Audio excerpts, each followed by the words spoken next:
Hey, pilots! Welcome to another exciting episode of War Robots Domination, a series of helpful gameplay tutorials designed to help highlight the tactics and strategies that I use to help tip the scales of my favorite game, War Robots. Each episode will feature a handful of battles along with helpful commentary that'll provide insight as to what I'm doing and why I'm doing it. I'm your host, Gotchere Beacons, and I've been playing this awesome game for a few years now, and I've learned a few tricks along the way that I'd love to share with y'all. You'll notice that although my hangar is fairly basic and at lower levels, I've been able to climb it up to Expert League, so I believe that you'll find my tactics will help you do more with less, which can be very helpful with today's economy in the game. I should also mention that this is my second account, so don't let my career profile stats fool you. This is actually my baby account, but it sends a great message to pilots who feel they need to chase the current meta in order to be competitive in battle, because you don't. Wise gameplay can usually overcome any fancy gimmick. A death button is a great example. It can still melt just about any build, and its heritage stems all the way back to nearly the beginning of the game. It's all about knowing when to use it and how to use it. So, without further ado, I invite you to sit back, relax, and enjoy today's episodes while I walk you through my gameplay tactics and share with you my mindset in battle.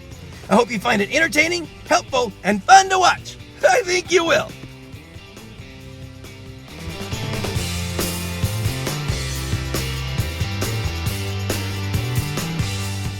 I'm going to call this battle Trolling for Green, and I'll explain why as we go along here, guys. Enjoy my friends in the background and status as they play their awesome song, Woodish. All right, it's got a great tempo to it. So this is Carrier. I'm going to put in actually my closed map deck. Normally I put a range map in here, range deck in here, but I'm going to go with my closed map deck and see what we can do.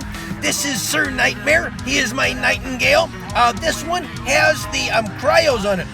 Those are the freezing type ones, and it's basically two cryos on the two medium slots, and then I think I got a gust on the small slot there. So this is a great build. It's unique though, and if you don't time it right, you're gonna get wasted. That wasn't a very good spot for him to land, and he got taken out by that Phantom. So this is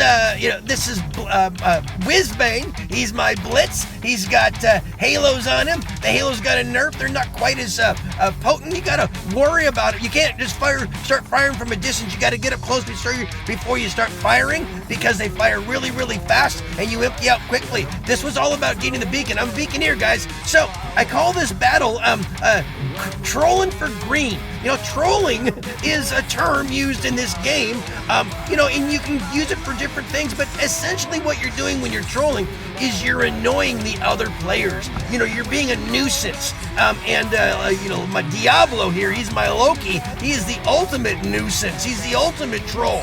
And, it's not just about, causing a nuisance. It's a distraction.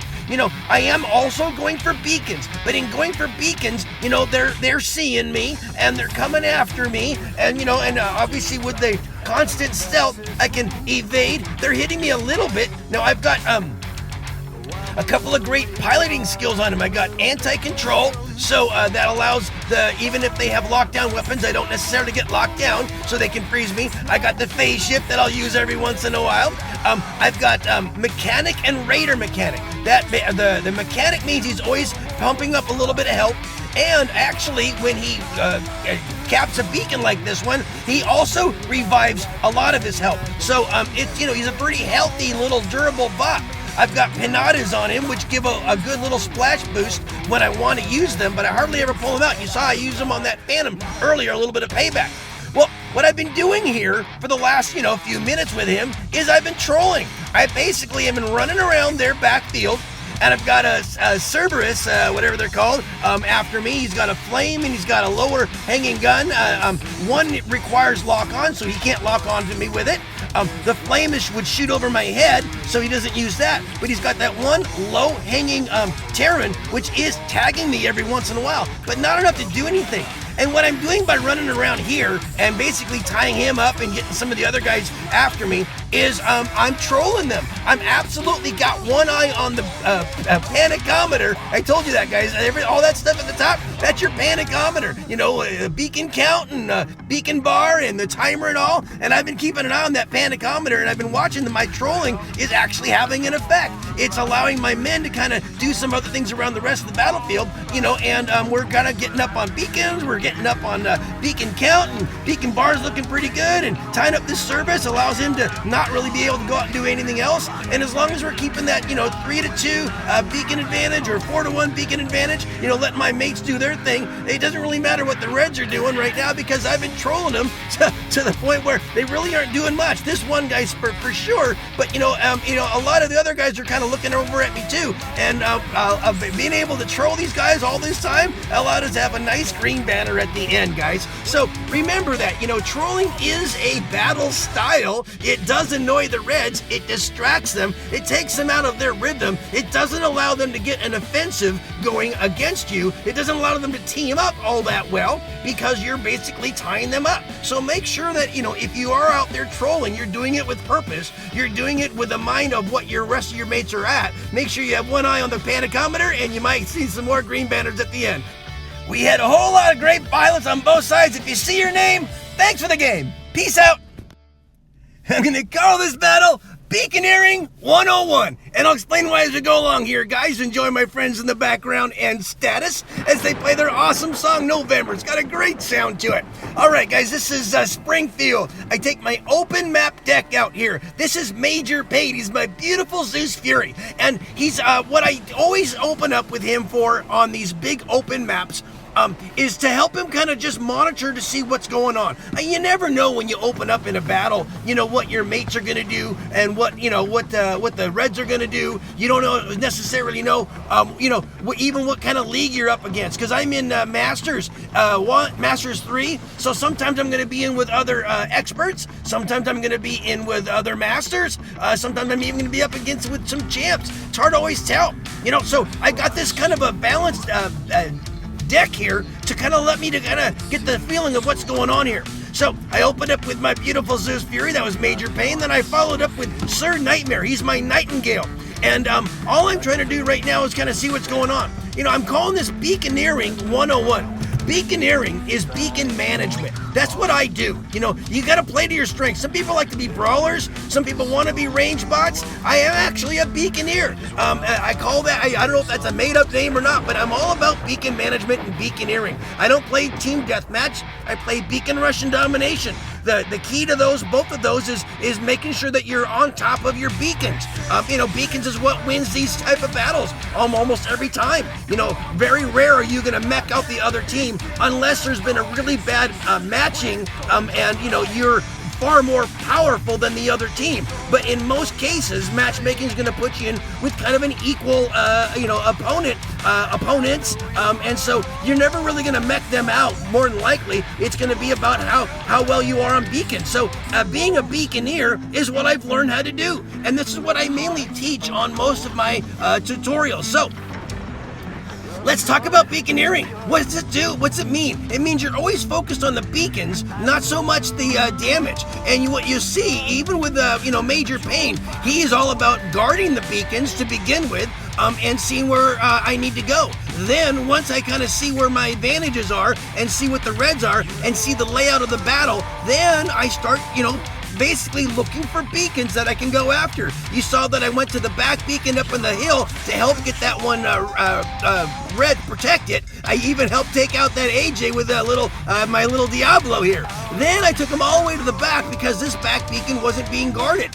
By going after it, I did several things. Number one, I drew a couple of Reds back here. So one of the things you'll find as you're a beaconeer is every time you turn a beacon, it forces the Reds to start moving around the battlefield. Well, you can use that to your advantage, because if your men are having a hard time moving in on other beacons, by doing the little beaconeering, by capping beacons that are remote, it forces the Reds to move their resources back to go help, get that beacon back. And in doing so, it allows your men to have a positional advantage to moving around. So beaconeering is about kind of manipulating the field, going after beacons that are not contested, that are easier to get to. You stay alive longer too, because you can't cap or kill when you're dead. And so I found that, part of beaconeering is really going after the uncontested beacons and beacons that are sometimes remote, which will then draw reds away from the heavy part of the center of the battlefield. And you're capping a beacon like I'm doing right now as you're doing it. Having a faster, hangar is good,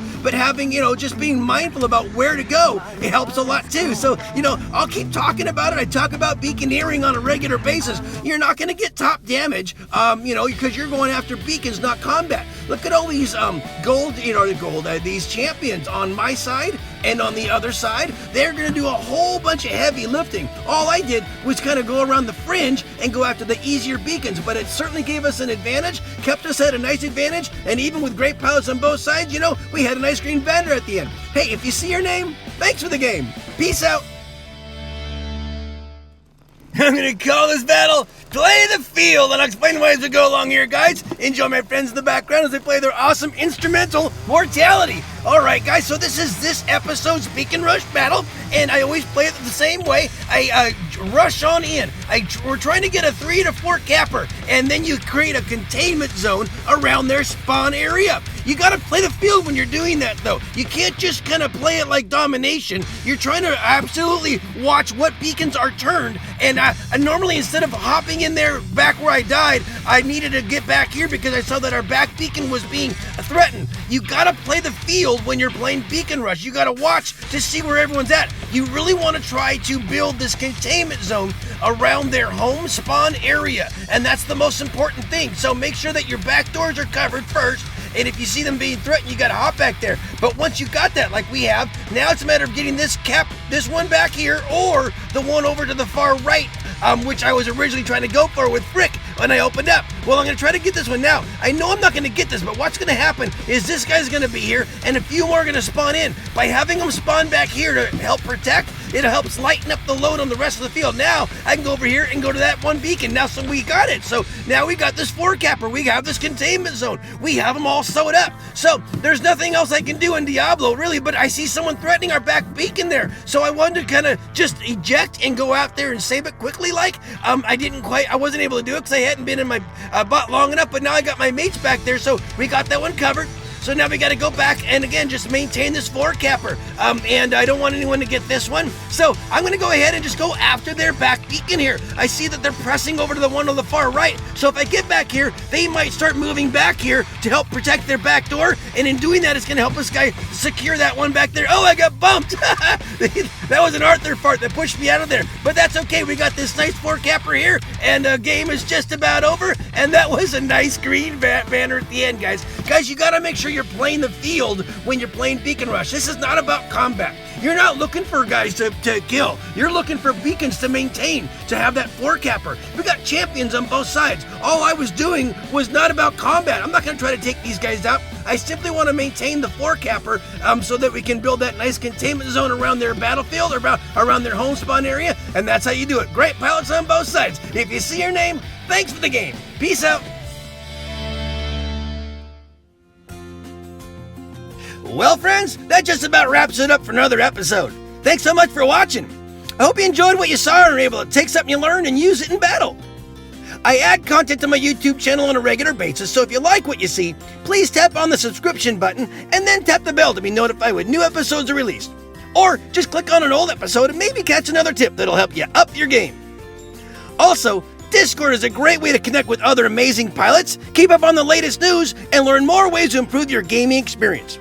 Without question, one of the best Discord servers out there is War Robots Master Pilots. Managed by some of the best pilots in the game today, it features a robust list of informational, tutorial, and informative channels to cover anything and everything related to this awesome game. So definitely take a moment to click on the link in the description of this episode and check them out. Finally, my goal is to provide you all with entertaining and helpful information that'll help reduce the frustration and increase the fun. So if you feel these videos are helping you, please share them with a friend, someone you think might benefit from them. Well, that's about it for today, guys. As always, keep them blue out there, and I hope to see you on the battlefield. Just make sure you're having fun, because if you're not, you're doing it wrong. I love you all for your support. Play well. Peace out.